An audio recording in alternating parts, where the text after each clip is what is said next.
Alright guys, so today I'm going to be watching top 10 places to visit in Croatia.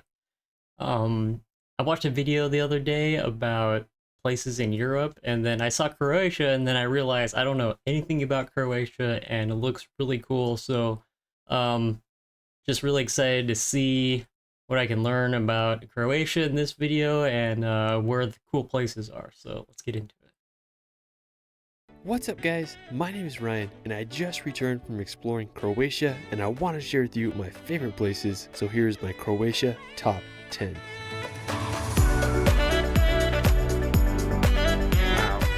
After visiting Croatia, it quickly became one of my all-time favorite European countries. From the endless wonders of the Dalmatian coast to countless medieval towns, Croatia is waiting to be experienced. Let's start this video off at Dubrovnik. I think this is the most famous city in all of Croatia, and with reason. Located in the southernmost part of Croatia, Dubrovnik is this incredible medieval city built right on the Adriatic Sea. The history of Dubrovnik is fascinating. It was founded in the 7th century and was originally called Ragusa. During medieval times, Dubrovnik prospered thanks to maritime trade and reached its peak around the 16th century. One of my favorite things that I did during my time in Dubrovnik was walking on top of the city walls. It cost about 35 euros, which was a little expensive, but 100% worth it. You're able to loop the entire city and experience Dubrovnik from a new perspective. Wow, that looks really cool. It's a 2-kilometer walk, and it took me about an hour and a half to do it. One of my favorite places on the walls was the Menseta Tower. It's this 14th century fortress that offers the highest vantage point of the city. While I was just walking along the walls of Dubrovnik, I noticed some places to relax on the water, so I had to go check them out. I found this beach area and it was a party down there. Everyone was just chilling or jumping into the water off the cliffs. Of course, I had to join in on the action. There's no better feeling than cliff jumping into the Adriatic Sea. Afterwards, I wanted to see Dubrovnik from a different perspective, so I took up the cable car to the top of the nearby mountain. It cost about 27 euros for the round-trip tickets. When you get to the top, you'll have the best possible view of Dubrovnik. I walked over to the northern side and found a nice little place to watch the sunset. I stayed around until it got dark, and I loved how Dubrovnik looked lit up with all its lights. After I went back down to Dubrovnik's old town, and it was just magical walking through the city at night. It definitely felt like I was taking a stroll back in time. Dubrovnik is such an enchanting city and one of the coolest medieval places I've ever been. Afterwards, we're going to head up north along the coast to visit Korčula. Now located about a 2 hours drive from Dubrovnik, Korčula is the second most populous island in the Adriatic Sea, and to reach it you can take a ferry from the nearby town of Orebic. My favorite place on Korčula is its old town. It's built upon this peninsula and has a fascinating history. It's been part of the Venetian Republic on and off since the 12th century, and some historians believe that Marco Polo was born here. Another nearby island is Hvar, located right above Korčula. Hvar is the longest island in Croatia. One of the highlights of the island is its port town, which is also called Hvar. Now similar to Korčula, Hvar's old town is full of history. It's overlooked by the Fortica Fortress, which was built back in the 16th century by the Venetians, and it offers incredible views of the port. Located right off the town is the Pakleni Islands. It's just a short boat ride from the port, making it a perfect place to relax on the Adriatic. Afterwards, we're going to head back to the mainland. Now, if you're heading north from Dubrovnik, you can drive across the Pelješac Bridge. It was completed just a year ago, and it's an engineering phenomenon. It allows you to bypass driving into Bosnia and Herzegovina's town of Neum. As I continued past the bridge, I was just amazed by the scenery in this area. There were vineyards right up against the Adriatic, and it was just incredibly scenic. Afterwards, I headed north on Croatia's coastal road and arrived at the Makarska Riviera. Now located right on the Dalmatian coast, the Makarska Riviera is where I saw some of the most impressive scenery from all my time in Croatia. The contrast between the blue Adriatic Sea against the green and white mountains was stunning. I drove through the town of Makarska and was looking for a place on the coast to relax. So I went to Čavička Beach. It was a really nice beach area located just a few minutes outside of Makarska, and it had a lot going on. The water was crystal clear and there were tons of places on the beach to relax. There was a good amount of people there, but I was able to find some solitude and shade in the trees nearby. If you're traveling through Croatia, I definitely recommend visiting the Makarska Riviera. I mean, the scenery here is unmatched. Now another cool place nearby is the What is town of this? Omish. Oh my It's located about god. 40 minutes away from Makarska. Now Omish is this Man, really all unique these looking places city look that is sandwiched amazing. between the Wow. mountains and the I had sea, no and then it idea. has this river that runs through it as it empties into the Adriatic. And that The crowning just like feature a of Omish is the really long Starograd coastline, fortress. It was seems built in like. the 15th century and it's placed high on the mountains that overlook the town. It can be reached Dude. by several hiking routes and takes Dude. about an hour to do. If you're in Omish, the Imagine fortress is building this definitely worth the thing. hike. Afterwards, we're going to visit the village of Primošten. Now, located about an hour from Split, Primošten is this peninsula Man, they're with a all on little the village beach, built on man. it. It was originally an So many island good protected places with up medieval by the walls ocean. and towers, but it was connected to the mainland with a causeway around the That is 16th filled century. up. While I was here, I really enjoyed walking through the old town's gate and exploring the village. many stone There's a buildings. nice little square, and then I walked up to the St. George's Church, which was built in the 1500s on the peninsula's highest point.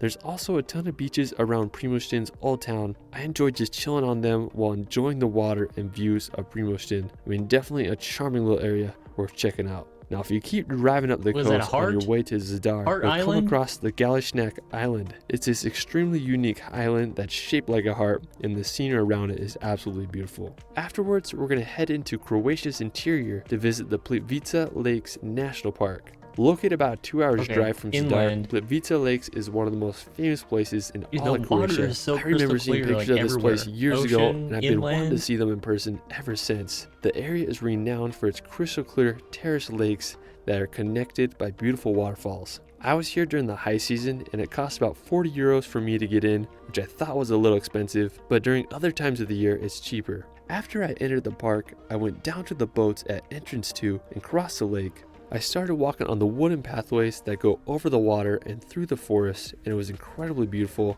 I mean, I couldn't believe the clarity and color of the water. It was so clear and turquoise. I kept walking until I made it to some waterfalls. They were so unique and you can get up close to them on the walkway.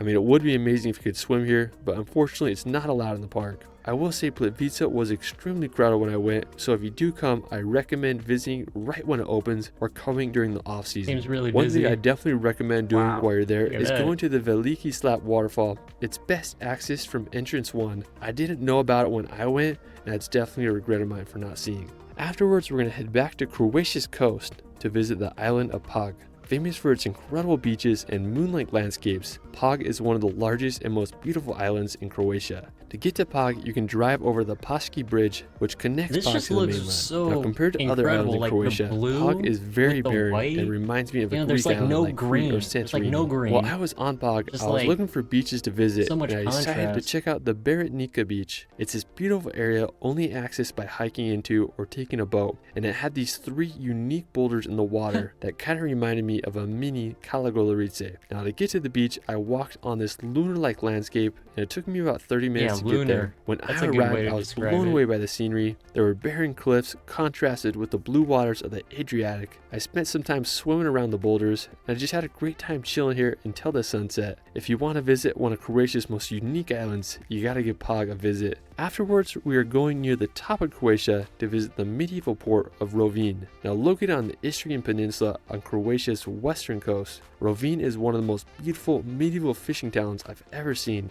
The history of Rovinj is fascinating. From 1283 to 1797, Rovinj was governed by the Republic of Venice.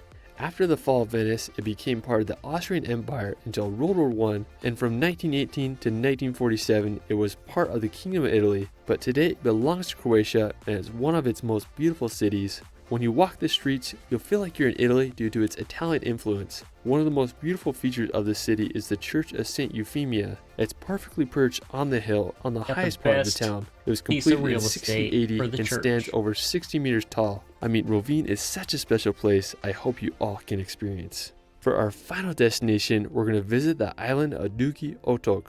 Now, to reach Dugi Otok, I took a 2-hour ferry from Zadar to the small village of Berbin. Now, this island is very long, so you definitely want a car to get around. I first went to Velirat, which is the very northernmost point on the island. It has this really scenic lighthouse that is supposedly the tallest lighthouse in the Adriatic Sea. The lighthouse keeper might even let you climb to the top for a small fee. Now, afterwards, I went to the southern part to visit the Telashchica Nature Park.